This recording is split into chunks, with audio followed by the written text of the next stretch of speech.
अस्सलाम वालेकुम दोस्तों, ये हमारे मुल्क इस्लामी जमहूरिया पाकिस्तान में क्या हो रहा है। रोज़ सुबह जब आँख खुलती है तो कुछ ना कुछ एक अलग ख़बर सुनने को मिलती है।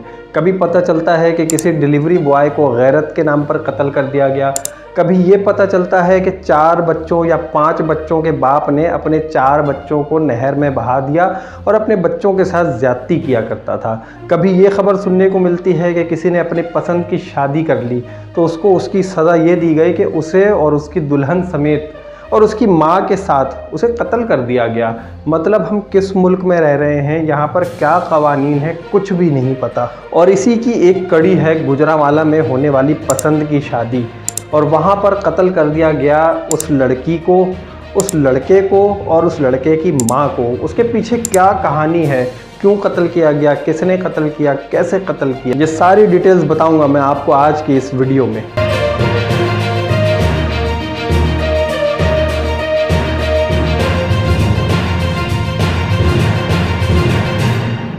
इससे पहले कि मैं गुजरांवाला वाली स्टोरी शुरू करूं, मैं हाथ जोड़कर अपील करता हूं जनाब चीफ ऑफ आर्मी स्टाफ से, जनाब चीफ जस्टिस साहब से और जनाब वज़ीर आज़म साहब से कि कहाँ है कानून, कहाँ है हमारी मशीनरी, कहाँ है हमारे इदारे, कब हरकत में आएंगे, कब इन लोगों को सज़ा मिलेगी और इस तरह इबरत का निशान बनाया जाएगा कि आइंदा कोई ऐसे जराइम करने की हिम्मत भी ना कर सके। जनाब चीफ जस्टिस साहब, जनाब चीफ ऑफ आर्मी स्टाफ साहब, बराए मेहरबानी थोड़ा सा यहाँ भी तवज्जो दे लीजिए ताकि जो कीमती जानें ज़ाया हो रही हैं, ज़िंदगियाँ यहाँ तबाह हो रही हैं, इनको किसी तरह बचाया जा सके। ये भी इंसान हैं आपकी तरह, आपके बच्चों की तरह, आपकी फैमिलीज़ की तरह, तो खुदारा इनका भी ख्याल कीजिए। और जनाब काकड़ साहब, अगर आपको खूबसूरत जगह और ख़ूबसूरत लोगों के साथ सेल्फियाँ लेने से फुर्सत मिल जाए तो ज़रा यहाँ भी देख लीजिएगा जहाँ के आप वज़ीर आज़म हैं, जहाँ के बारे में आपसे सवाल किया जाएगा कि आपने यहाँ पर क्या क्या किया। बाकी तो जिन लोगों ने जो किया उनसे भी सवाल किया जाएगा,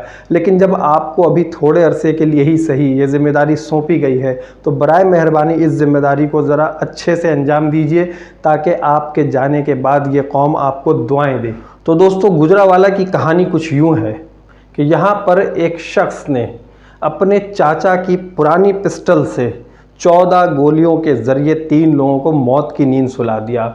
और वो 3 लोग कौन थे? उनमें एक लड़की थी जो कहा जाता है कि इस कातिल की मंगेतर थी। उनमें एक वो लड़का था जिसने अपनी पसंद से उस लड़की से शादी की और लड़की भी उस लड़के को पसंद करती थी। और तीसरी थी उस लड़के की माँ। इनमें ये 3 लोग हैं जिन्हें मौत की नींद सुलाया गया। लड़की का नाम है लाइबा, लड़के का नाम है जैगम अब्बास और जैगम अब्बास की वालिदा। ये कहानी है 2 अलग फैमिलीज़ की, जिनमें एक है बट और एक है शेख, और इन दोनों का आपस में कोई जोड़ नहीं बनता। क्यों नहीं बनता? ये सिर्फ़ और सिर्फ दीन से दूरी और इल्म की कमी की वजह से है, जबकि हमारे नबी ने या हमारे किसी कानून ने ऐसा नहीं बताया कि बट और शेख आपस में शादी नहीं कर सकते। ये सिर्फ़ और सिर्फ एक जाहिलाना सोच थी और इसी जाहिलाना सोच की वजह से ये 3 कीमती जानें ज़ाया हुई और ये मासूम लोग थे। अब होता कुछ यूँ है कि बताया ये जाता है, जो लड़की के वालिद हैं जिनका नाम साबिर है, उसने ये बताया कि ये लड़का जिसने कत्ल किया इसका नाम उस्मान है। उस्मान के साथ इन्होंने बचपन में शायद कोई मंगनी कर दी थी, कोई 5-6 साल की उम्र में। ना लाइबा को इसका पता था और ना उस्मान को पता था, लेकिन उन्हें पता उस वक्त चला जब वो बड़े हो गए। लेकिन मुझे लगता है कि ये बात बिल्कुल मनगढ़ंत है और झूठी है। अगर किसी की मंगनी 5 या 6 साल में कर दी जाए तो थोड़े बड़े होते होते उन्हें ज़रूर पता चल जाता है कि उनकी आपस में इंगेजमेंट हुई है। लेकिन इस वाक़े से कुछ अरसे पहले उन्हें पता चला कि उनकी इंगेजमेंट हुई थी, जबकि लाइबा तो मौजूद ही नहीं है जो अपनी सफाई में कुछ कह सके।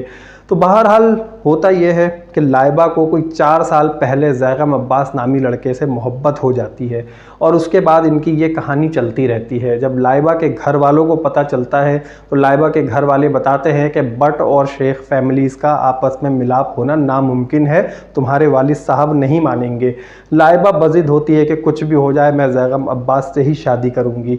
और इसी तरह ये कहानी चलते चलते एक दिन ऐसा होता है कि 4 साल लव स्टोरी शादी में बदल जाती जाती है। लेकिन उस शादी से कुछ दिनों पहले होता यह है कि लाइबा की वालिदा जो होती हैं वो उसे मार पीट के किसी वजह से घर से रात के वक्त निकाल देती हैं और लाइबा सीधी जाती है ज़ैगम अब्बास के घर। उसकी माँ को सारी कहानी बताती है कि आज मुझे मेरी वालिदा ने इस वजह से मार कर निकाल दिया है। अब ये ज़ैगम अब्बास जो है ये लाइबा के मोहल्ले में ही पीछे कहीं गली में रहता है, इनका घर वहीं है अभी भी।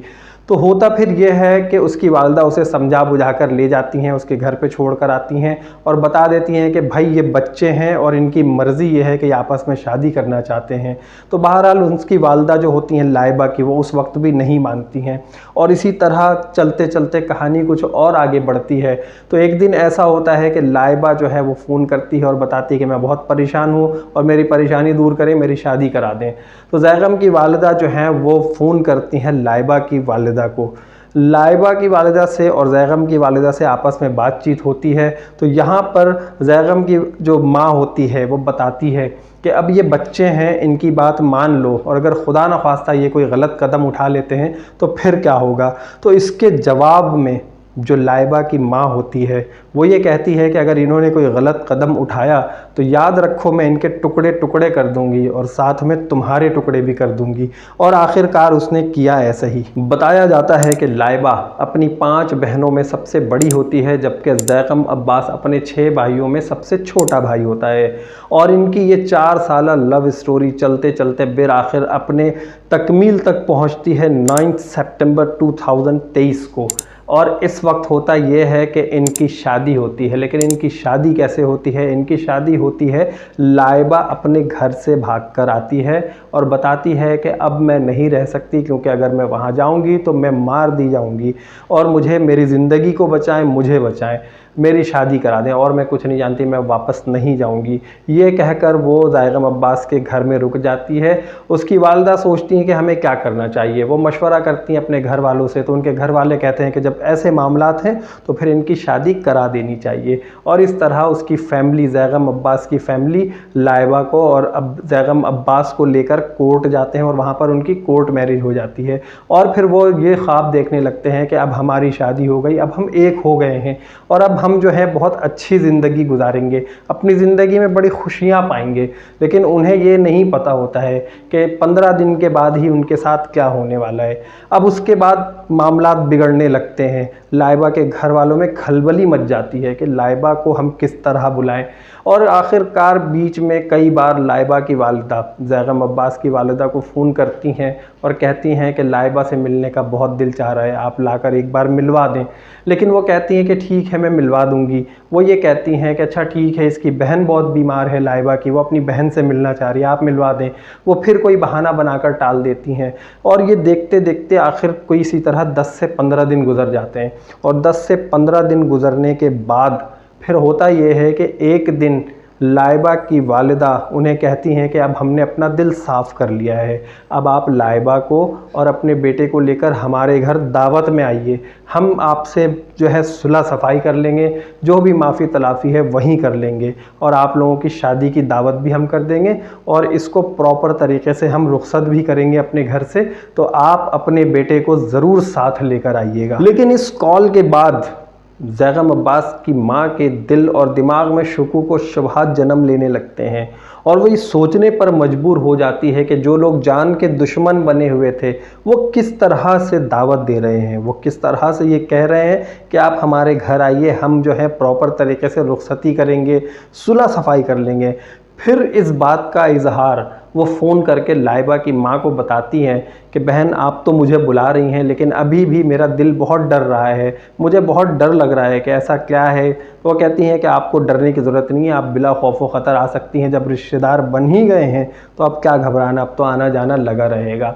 उसके बाद वो उस दावत को कबूल कर लेती हैं और एक दिन डिसाइड करके ज़ैगम को और अपनी बहू को लेकर उसके घर जाती हैं, लाइबा की माँ के पास। अब वहाँ पर जाती हैं तो वहाँ पर कहानी कुछ और होती है। और जब वो वहाँ उस दावत को कबूल करके वहाँ पहुँच जाती हैं और वहाँ बैठकर बातें कर रही होती हैं, तो उस वक्त ज़ैगम अब्बास की बहन ने अपनी माँ को फ़ोन लगाया होता है और कहती हैं कि आप मुझसे बातें करते रहें, मेरी तबीयत ठीक नहीं है ताकि मेरा भी दिल बहलता रहे, लेकिन मुझे घबराहट भी बहुत हो रही है। अब वो बेटी है, वो बहन है, उसके भाई को गोली लगने वाली है, उसकी माँ को गोली लगने वाली है, उसका दिल घबरा रहा है, उसके कुछ ना कुछ ऐसा पता चल रहा है कि जैसे कोई अनहोनी चीज़ होने वाली है। और होता यह है कि वो बातें करती रहती हैं फ़ोन पे, और मुसलसल जो है फिर वो अपना फ़ोन जो है कॉल पे लगा के रख देती हैं, और सारी आवाज़ वो सुन रही होती है ज़ैगम अब्बास की बहन। ज़ैगम अब्बास की बहन ने ये बताया कि जब वो वहाँ पर बैठे थे तो उन लोगों ने ये कहा कि कोई बात नहीं, अब जाने दें, सुलह सफाई कर लें, ऐसा कर लें, ये कर लें, वो कर लें। अचानक से जो है कुछ दरवाज़ा ज़ोर से खुलने की आवाज़ आती है, तो उस वक्त जो है ज़ैगम अब्बास की वालिदा कहती हैं कि तुम लोग कौन हो और ये पिस्टल लेकर क्यों आ गए हो। एकदम से फायर की आवाज़ आती है। ज़ैगम अब्बास की माँ जो है वो चीखती हुई कहती है कि मेरे बेटे को मत मारो। लाइबा कहती है कि इन्हें मत मारो, मुझे मार दो, इन लोगों को छोड़ दो। लेकिन वो जो कातिल होता है उस्मान, उसने उन तीनों को 14 गोलियां मारकर मौत की नींद सुला देना होता है। और सबसे पहले वो गोली मारता है उस लड़के ज़ैगम अब्बास को, क्योंकि सबसे ज़्यादा परेशानी उसे उसी से होती है। उसके बाद वो गोली मारता है एक लाइबा को, और उसके बाद तीसरे नंबर पे उसकी माँ को गोली मारता है, ज़ैगम अब्बास की माँ को। और वो जब तीनों को वो 14 गोलियां मार चुका होता है, ये सारी बातें, ये सारी आवाज़ें अब्बास की बहन फ़ोन पर सुन रही होती है और अपने घर में चीख रही होती है, चिल्ला रही होती है कि गोली चली है, यहाँ पर माँ ने ये कहा, यहाँ पर भाई ने ये कहा, यहाँ पर लाइबा ने ये कहा है। तो उस वक्त जो है उसका भाई बड़ी परेशानी के आलम में, अब्बास का भाई बड़ी परेशानी के आलम में 15 को कॉल करता है, एम्बुलेंस को कॉल करता है और वहाँ का एड्रेस देता है कि पीछे गली में हमारी वालदा हैं और भाई हैं, और मेरी भाभी जो है अभी जिसकी शादी हुई है नई नई, वो गए हुए हैं और वहाँ पर उन्हें गोली लगी, जल्दी से आएँ। लेकिन उसके भाई ने ये भी बताया कि इन सब लोगों ने आने में बहुत देर कर दी होती है और उनकी जान निकल चुकी होती है। अब यहाँ पर पुलिस का ये कहना है कि यहाँ पर 5 लोगों को इस FIR में नामजद किया गया। लेकिन उससे पहले क्या हुआ? उससे पहले ये हुआ कि जब उस्मान फायरिंग करके इनको जाँ बहक करके मौत की नींद सुला के अपने घर से निकल पड़ा, तो वो खुद भी घबरा गया था कि उसने ये क्या कर दिया। लेकिन यहाँ पर जिन 5 लोगों को नामजद किया गया, मैं भी आपको बताता हूँ कि उन्हें क्यों नामजद किया गया है। उस्मान जब बाहर निकला तो वो यहाँ वहाँ टहलता रहा, बहरहाल किसी तरह वो पुलिस के हत्थे चढ़ गया और पुलिस ने उसे पकड़ लिया, और 2 घंटे के अंदर अंदर 5 लोगों को पुलिस ने हिरासत में ले लिया। इस वाक़े में 3 लोगों की जानें गई हैं, जिसमें एक लाइबा का शौहर ज़ैगम अब्बास और ज़ैगम अब्बास की माँ। और यहाँ पर जो FIR काटी गई है वो 5 लोगों के नाम पर काटी गई है। नंबर 1 उस्मान, नंबर 2 उस्मान का भाई अरसलान, और नंबर 3 उस्मान का खालू यानी कि लाइबा का वालिद साबिर, नंबर 4 लाइबा की माँ खुद, और नंबर 5 पे उस्मान की माँ। और बताया ये जाता है कि उस्मान की माँ और लाइबा की माँ दोनों सगी बहनें हैं, और यहाँ पर इस सगी बहनों ने, एक खाला ने अपनी भांजी के शौहर को और उस शौहर की माँ को मरवा दिया। यहाँ पर एक माँ ने अपनी बेटी को, उसके शौहर को और अपनी बेटी की सास को मरवा दिया। यहाँ पर एक बाप ने इन्हीं सब रिश्तों को मरवा दिया। मतलब क्या दिल है, क्या दिमाग है, क्या जहन है, कहाँ है दीन, कहाँ है तालीम, दीन की से दूरी, तालीम की कमी, ये सारी चीज़ें जो है ना, ये सब यहाँ पर आती हैं। तो फिर ये सारे वाक़यात होते हैं। अगर दीन होगा आपके अंदर शऊर होगा, आपके अंदर तालीम होगी, तो आप ये सब करने से पहले सोचेंगे कि सिर्फ यहाँ नहीं, मुझे वहाँ भी जवाब देना है। इस वाक़े के बाद ज़ैगम की बहन से बात की गई, उसके भाई से बात की गई, उन्होंने यही सारी डिटेल्स बताई।